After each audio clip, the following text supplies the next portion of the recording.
That's your money saying it's time for a McDonald's run. Because with new McValue at McDonald's, you get more than you expect. Like buy a 6-piece McNuggets and add a McChicken for just $1. Your money says let's go. Get more than you expect with new McValue. Prices and participation may vary. Valid for item of equal or lesser value.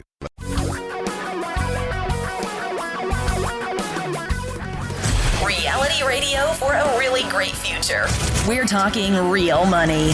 Hey, welcome to the Talking Real Money podcast. I'm Don McDonald. Thanks for stopping in. Glad you did. Glad you do. Hope you will continue to do the same.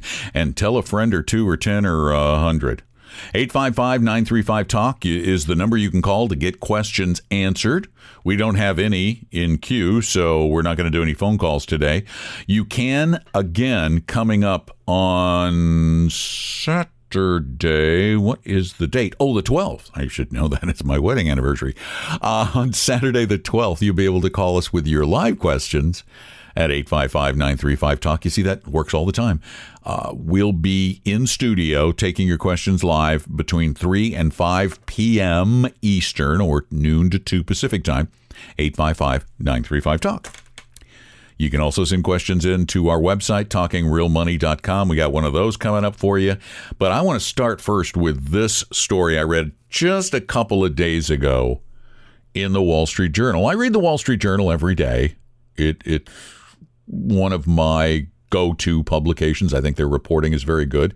I sometimes am annoyed by, articles like this one. This one was written by, and I'm sure I'm going to butcher his name, Ira Yoshebashvili. Yosebashvili? I bet that's it. Yosebashvili. And it's entitled, Mixed Market Signals Pose a Conundrum for Investors. And I'll read you just 2 sentences. Because 2 sentences, the first 2 sentences tell you everything I hate about articles like this. Sentence 1. Investors are trying to determine whether recent contradictory signals on U.S. growth mark the start of a prolonged slowdown or another speed bump in the 10-year economic expansion. On to sentence 2, and then we will take them apart. For many who have ridden stocks to near records, it feels like a turning point is close. What? Not going to even go to the rest of it because the rest is pointless. It's all about what's happened here and what's happened there, and do these things mean anything? Let's just deconstruct those 2 sentences, starting with the very first word. What was the first word? Yes, you're correct. Investors was the first word. Investors. Wrong. Investors do not try to determine what the market might or might not do in the future. That's called market timing. And the people who market time, really, I know you like calling yourself investors, but you're really a speculator and you know it. Yes, I know that everybody who played the game in days past was considered an investor, and Wall Street was nothing but a big game people played. But we've come a long way since then, and investing now can be just based on science. And there is no evidence that anybody anywhere can predict what the market's going to do in the future, no matter, and now we're going to go to the second paragraph, no matter how it feels or what you feel. That second sentence said, for many who have ridden stocks to near records, it feels like a turning point is close. Now, I want you to go back in time with me. Let's go back to 2009.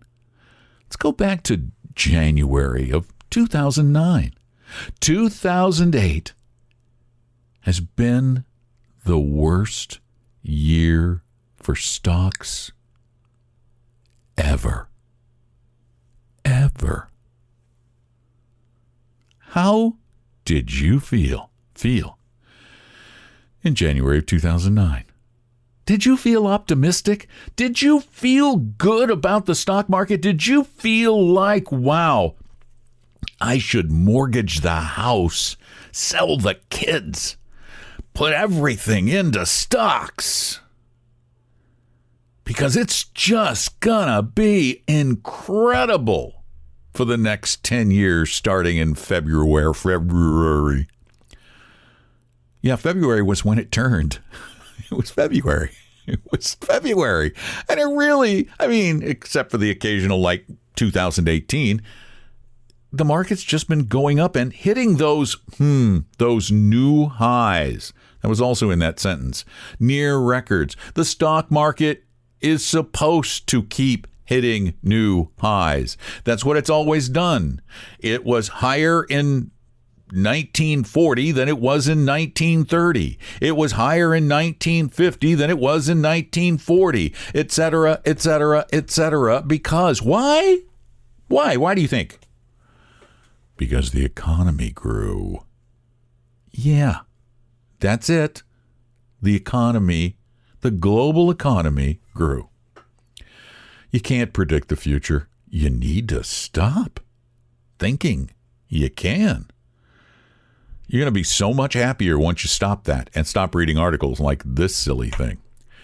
Once again, our number is 855-935-TALK. If you have a question about money, you can also send them in to talkingrealmoney.com. Just hit the contact form button. And we've got one here that refers to a question I answered in a podcast last week on October 2nd. Here's the question. On your October 2nd podcast, a caller was wanting to invest in an M1 Merriman portfolio. You said the transaction fees would be too high for a $5,000 portfolio. I don't think M1 charges transaction fees. Actually, the question was about Paul Merriman's Motif and M1 portfolio, and I didn't address M1 at all. I'm not sure that I'm comfortable with M1 yet. I don't know how economically viable the M1 concept is because they really don't charge for much of anything.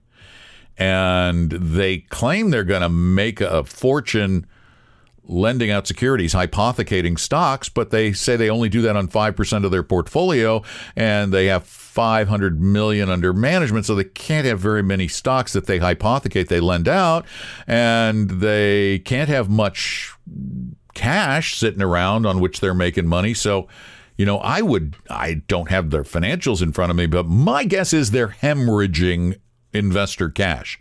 They could survive, they could fail. There is going to someday be a great big shakeout in the robo business, in the robo advisor business, and they're one of them. And Motif does charge transaction fees. And as I said, on a smaller portfolio, those transaction fees, when you're rebalancing every year, eat up a pretty sizable chunk of your return. And I'm going to add a third point. I don't know that I added then. I haven't listened back. But the other thing is you have to be one extraordinary person to be able to do a robo advisory service because they aren't handholders. They're not going to do some of the things that need to be done, like keeping you from feeling things about the market. So the problem I had was with Motif, with the fees, M1. I know a little about them. I know that they're very, very cheap, but I personally would not use them just because I'd hate to have I'd rather be with Schwab or Vanguard. Of course, the odds are good. They're always going to be there. Again, the number is 855-935-TALK. Thank you so much for listening to our podcasts on an almost daily basis, and please be a part of them. Give us a call or send your question in to talkingrealmoney.com, and also tell a friend. Love it when you leave a review. Some of your reviews are just awesome.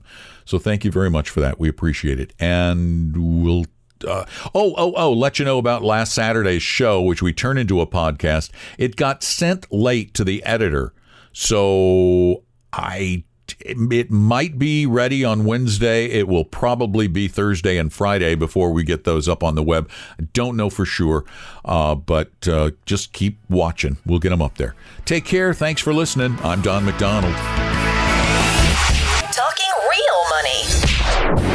We hope you realize that the information provided on Talking Real Money is for educational and hopefully enjoyable purposes only. Providing personalized financial planning or investing advice takes time, so please consult with a really good fee-only fiduciary investment, tax, or legal advisor. We know a good one. Investing must always involve risk. In other words, you can and probably will lose money at times. Also, as much as you want it, no one can accurately, consistently predict the future. So past performance doesn't tell you a darn thing about what the future will bring. Unlike many other programs that say something similar, Talking Real Money is not trying to get you to buy or sell any financial products or securities. Instead, the program is provided as a public service by Vestry, a fee-only registered investment advisor. Thanks for listening, and please visit TalkingRealMoney.com for more information and disclosures. That should keep the lawyers happy.